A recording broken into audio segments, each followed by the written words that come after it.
Owen Abbas Hussain here for Pro Boxing Fans, here with experienced trainer, somebody who's been about the game for a long time, Joe Gallagher.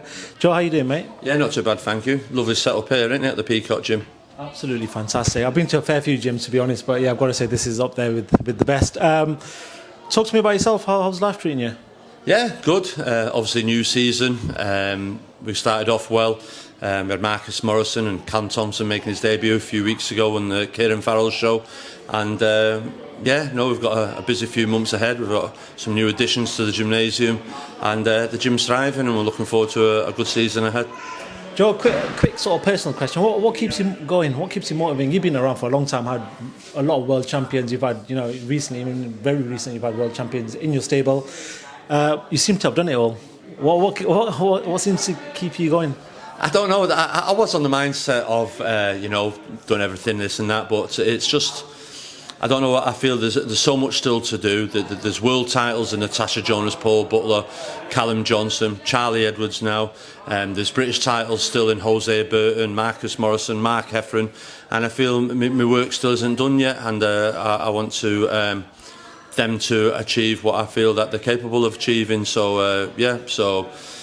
No, it's just what it is. It's just when you think you're on the way out, it drags you back in. But it's as bad as it seems, and as stressful boxing can be, going to the gymnasium seems to be your go-to place. You go in, you switch off, and you do the work, and it's the shop floor in there, and we get some good work done, and the gym's bouncing, thriving at the moment. It's unfortunate news with Callum Johnson today.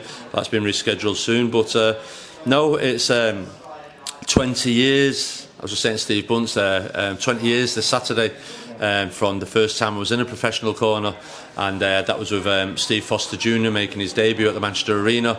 And I was saying it to Frank Warren the other day, how fast time has gone, and what a stacked show that was, with Alex Arthur on it, Ricky Hatton on it. There's some good fight, Gomez. There's some good fighters on that show in Manchester. So blink your eyes and 20 years goes like that. Steve Foster Jr. became European, right? Yeah, European champion. Yeah, I had him as an amateur, won 2 ABA titles with me. We got to the world quarters and we turned professional together. I've not actually asked you this before, but what got you into boxing? What got Joe Gallagher into boxing? What makes you the man that you are now in boxing? I think, like anything, growing up in that era, in the parents' household, there was either football on television with George Best, or there was snooker, boxing, Muhammad Ali. So that was it, really. And at the time I was doing karate and doing well, and then a few friends said they're joining a boxing club.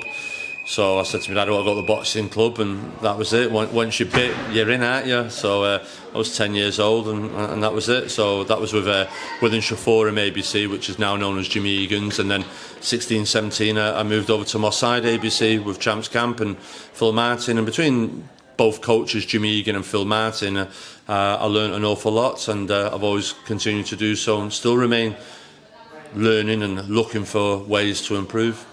I think Champs Camp is probably one of the most famous gyms in Manchester. I know when I used to live in Manchester, Maurice Cole was doing a lot of stuff there as well. I took Callum Johnson to Champs Camp last week to show him the gym and the history of it. I think Maurice Cole was British champion, and Callum noticed that he was age 7 because he won the British belt. Maurice's name's on it, so they're having a chat. But Callum said he came away from it and feeling the sense of the history and the work, and imagine what it was in there. And it is one of the old school boxing gyms that's still standing. For sure. Let's talk about the two Callums. Unfortunately, I'll go with the bad news. Unfortunately, first of all, Callum Johnson, the Saturday card's been pulled out. With Sonny Edwards getting an ankle injury, meaning that the rest of the card's been pulled out. We know there's been a lot of fights being rescheduled here and there. I know it's really early, but any sort of potential date? Well, Frank has said to me he'll be rescheduled in the next couple of weeks. So Callum Johnson's here. You've seen him here. He's come down to London with him with Tomo now, and he's got to do a few training sessions whilst he's here. We're not wasting it, we're not getting down about it, we're staying focused, we're still doing our work, and if a date pops up in a week or 2 weeks, we'll be ready. You're an experienced person in the corner, you've dealt with a lot of fighters. When you see stuff like this happen, and especially 2 days before fight night, what do you do with the fighter? How do you sort of motivate them to sort of pick themselves back up? It's well, in the Callum Johnson situation, his career's always been start-stop. He never seems to have a rub of the green. Obviously, time out. We're trying to build momentum with him. Obviously, he fought after being out of the ring 777 days against a good kid. Had a bit of a war, won in the second round. Then the idea was to get him out again, and another exciting fight. Then again, and then when the world champions have all had the fights and defences over the next 3-4 months, we'll see where the lay of the land is. And Callum Johnson was to go on and possibly challenge for one of them. So that's still the timetable and the plan for events for Callum Johnson coming up. But reschedule this, out again before Christmas, and then the big one. Actually, talking about the big one, because there's talk coming out this week that, you know, Lyndon, Artur, Anthony Yarde isn't as simple as making that rematch at this present time. There seems to be some sort of disagreement somewhere. We know there's a contract in place, but if there was an opportunity, and I'm no disrespect to Callum, because he's not a replacement for anyone. He's, you know, a verified champion of the past, and you know, a very good fighter. But if there was an opportunity, maybe quicker than you anticipated, for that fight, for your fighter to be stepped in with one of them guys, would you take it? That's a step backwards. That does nothing for Callum Johnson's career. It does something for Anthony Yarde and Lyndon Arthur. Callum Johnson was Commonwealth champion, was it 5-6 years ago? He was British champion 3-4 years ago. He's done that. He's been on the world stage. He's fought BTBF. He's beat Monaghan. Callum Johnson wants world titles. They need Callum Johnson, but they won't want to fight Callum Johnson. Callum Johnson wants to go on there. So I've always said it before. I'll give you an example. It's like Liam Smith. Liam Smith, everyone knows, is the number 154 in this country and has been for years. But for him to come back down and then fight, no disrespect, Sam Egerton, Ted Cheeseman, them type of fighters, they're not world level. And same Callum Johnson, they've got to prove. So Anthony Yarde, good fighter, went and give Kovalev, but he's only ever won a southern area. Lyndon Arthur's just won a Commonwealth. So both need more fights, and I don't think they'd want to fight Callum Johnson. We're looking ahead of us. If there's a more marquee name, American, whoever, to fight, that'd be the fight for Callum Johnson. Callum Johnson is known in America. He's got profile in America with his 2 performances. But we're not looking behind us. We're looking ahead. The light heavyweights division is packed anyway. So when you want to look ahead and when you want to look on the world level, you look at the top 10 names and you probably can pick and choose from them. Yeah, exactly. If you look at all the governing bodies, I think there's 3 or 4 Brits ranked in all of them, and we're missing out. Obviously, we mentioned Josh Barton, but you've got to look at Craig Richards. Someone say he's number 1 on his performance after Bivol. Look at Shakan Peters, Jose Burton, Dan Aziz. They're fighting for the British title. So the top 10 in Britain is a great top 10. You can ask anyone to put their top 10 together and it'll all be totally different. I think the majority of most will make Callum Johnson, from what he's achieved in the past to where he is at the moment, as the number 1. Let's talk about another Callum Thompson, second pro fight. He had his debut a couple of weeks ago. Just spoken to him, you know, he talked to me, and he's got a good amateur pedigree. You know, it looks at Lomachenko as an inspiration of what he's done. Just talk to me about how far he can go. Listen, Callum Thompson, I've known him a couple of years now. He came in doing work with Scott Quigg sparring wise, and he's been in the gym a good while. It's not that he's been in the gym turned pro 2 or 3 months. He's been in the gym before lockdown, since lockdown's come back. So he's been in the gym, learning, studying, training alongside of Tasha, Paul Butler, Callum Johnson, Marcus Morrison, seeing how it all builds up, and he's learning along. He had a great professional debut, 6 rounds straight in at the deep end in front of a good crowd, and listen, the benchmark in the gymnasium is a British title. That's where we start at, and that's the benchmark. Everyone's got to have fought for a British title and won a British title, and that's the goals for Callum Thompson at the moment. I was saying to him, he's lucky to be in a gym where, you know, he's had ex-world champions. You know, we know Anthony Crowler's still involved in the setup. You've got Tasha Jonas there. You've got Scott Quigg, Callum Johnson, Charlie Edwards as well. Talk to me about this link-up with Charlie. Yeah, no, Charlie, it's something that's been working on for a while. He's come over now. Obviously, he's just become a dad, bought property in Portugal, and he's going in the gym. I think it's great for him. I think it's great for Paul Butler. I think there's got to be some tremendous in-house sparring. I think it's iron sharpens iron before the pair of them go and fight for world honours. Very much like having Mark Heffron back in the gym. Mark started with me as a pro. Having him back in, there's got to be some good spars with him. Marcus Morrison, Callum Johnson, and it's all about iron sharpen iron. And the gym's absolutely thriving and buzzing at the moment, and I'm looking forward to a really good season ahead. I think we have to talk about Tasha, because throughout lockdown, I think her fight was one of the fights of that period, probably one of the fights of the year last year. Well, one fight one fight of the year. So talk to me about her.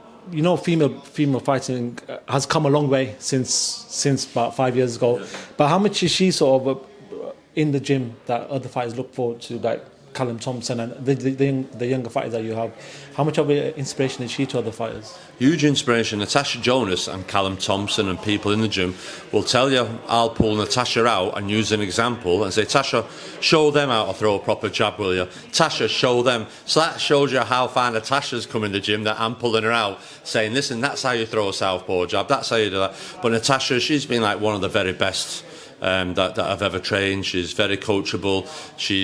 I'll tell her, give her homework within an hour or two. She's come back to me on it in studying or reading, and her attention to detail is absolutely bang on. And for having her in the gymnasium, for the likes of Tomo and even Mark Efron, Marcus Morrison, Jose Burton, to just stand back when she spars, everyone stops and watches her. She's a huge inspiration and a great role model, and not just for the females but for males as well. She's a fantastic woman in what she has to do training wise, as well as being a mum, and the way she carries herself outside the ring. She speaks well, and her world title challenges have been against proper solid world champions. We all know she won the Terry fight.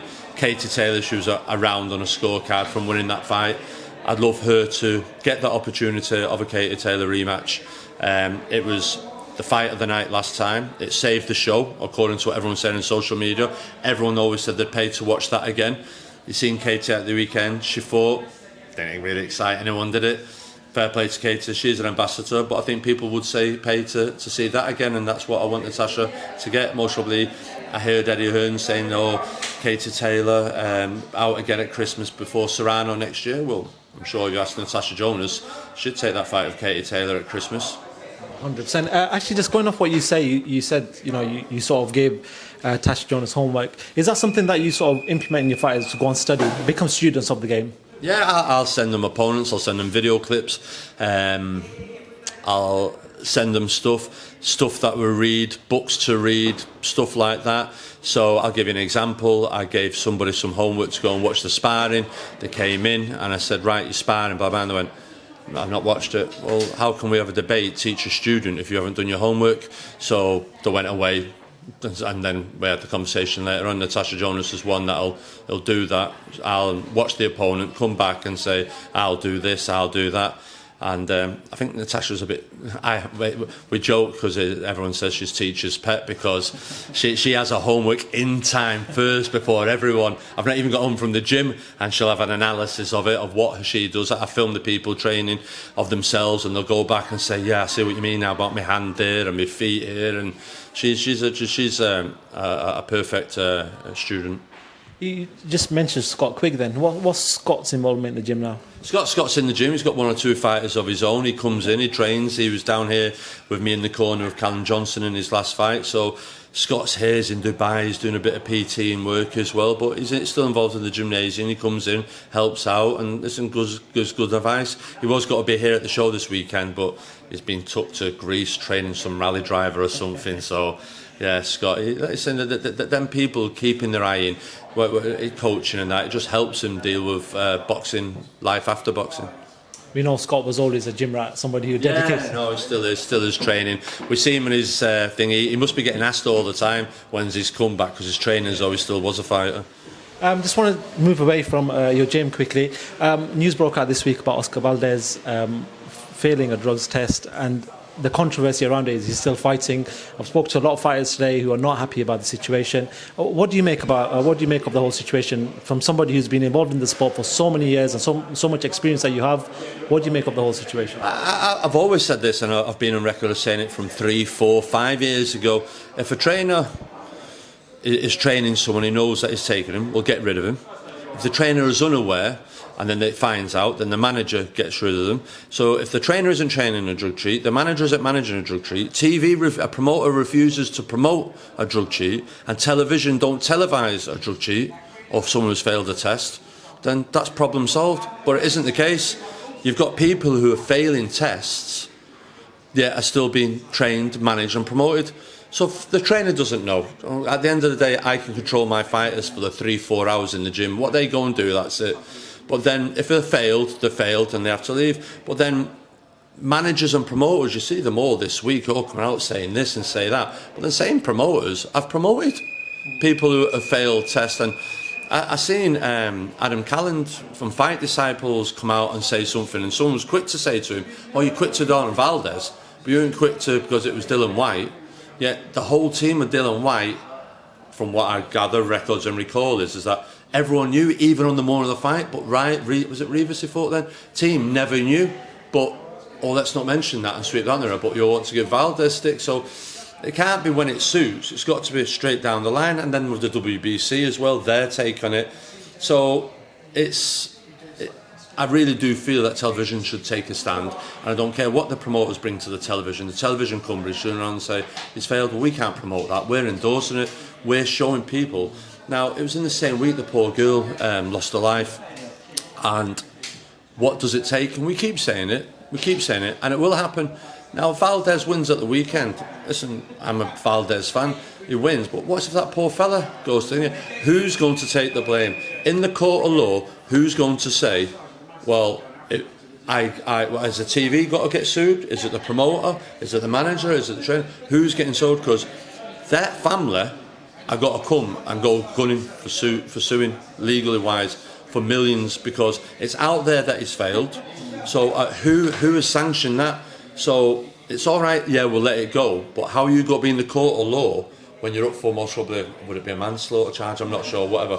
But you condone that and you allowed that go ahead. That family have got to come now, and I'm sure there'll be plenty good lawyers, legal teams that'll take that case on for the fact to get the money that they've come out of it. Someone's signing that off. Who is it? Is it the promoter? Is it? But like I said to you before, there should be. Fighters sometimes can innocently take their own prescription. Big one is hay fever. Take the wrong type of thing. There's the traces in it. But this is what I keep saying to Mark. You've got to be professional. Look at the list. You've got the app. Look at this. This is a banned substance. Go to the chemist. Look at it. It's there for you to know that. I know Robert Smith at the board. They do meetings and stuff like that with coaches about it. But it's an ongoing problem. And until somebody takes a stand, but you know and I know, Bob Arum will go, right, he's gone. Yeah. Eddie Hearn will go, I'll sign him. Al Heyman will go, I'll sign him. They'll sugarcoat it. It's fish and chip newspaper. It'll be all gone news. It'll be all gone. Stay quiet, and it'll all evolve. Canelo, I judge him as number one pound for pound. But to understand, it's mad. But who's got to tell Canelo he's not fighting? Because the money generates. But I feel if no one promoted him, how's he generate money then? George, just going off yourself then as a trainer, what? Because there was a comment made by a fighter, I think it might have been Devin Haney or somebody, said, "Oh, Eddie Reynoso's camp," you know, and they were sort of indicating the whole, or Sonny Edwards, or something like that. So one of the fighters mentioned it. But as a trainer, somebody who's got 7, 8, 9 fighters in camp, when somebody says that about another trainer, I want to ask you then, what sort of control do you have over your fighters? Like I said to Will, we have control of them in the gymnasium. But it's like anything with fighters, when they go home, I say to mine in the gym, keep your fat fingers out of the fridge. Do you understand? They can't help it. They go there for a snack or they struggle away. So when I said to you, the fighter might go, Joe, I've got a bit of hay fever and go to the chemist, and they'll get something, and that might have something that's banned substance in it. So they've got to be a bit more educated wise. They've got to phone up and anything else. But from the trainer's point of view, we can only do what we can do. Coaches can train them, everything else. But when they go home, if they decide to have a few Dairy Lees out of the fridge, pick up a few whatever biscuits with a cup of tea, what can we do? They've got to take some responsibility. They're not schoolboy boxers no more. They're grown men. Some are adults, some are fathers, some have mortgages. You're a man, you're responsible for your own actions, so they have to take some responsibility, because at the end of the day, no trainer's forcing it down the throat, and if they are, then they should be pulled in. Cool. Joe, I did say at the start of the interview that I was going to take you for a couple of minutes. I've nearly taken you for 25 minutes, so I do apologise. But thank you so much. Definitely come and see you guys at the gym at some point in the future. But Joe Gallagher, it's been a pleasure talking to yourself. No problem. Cheers. Thank you.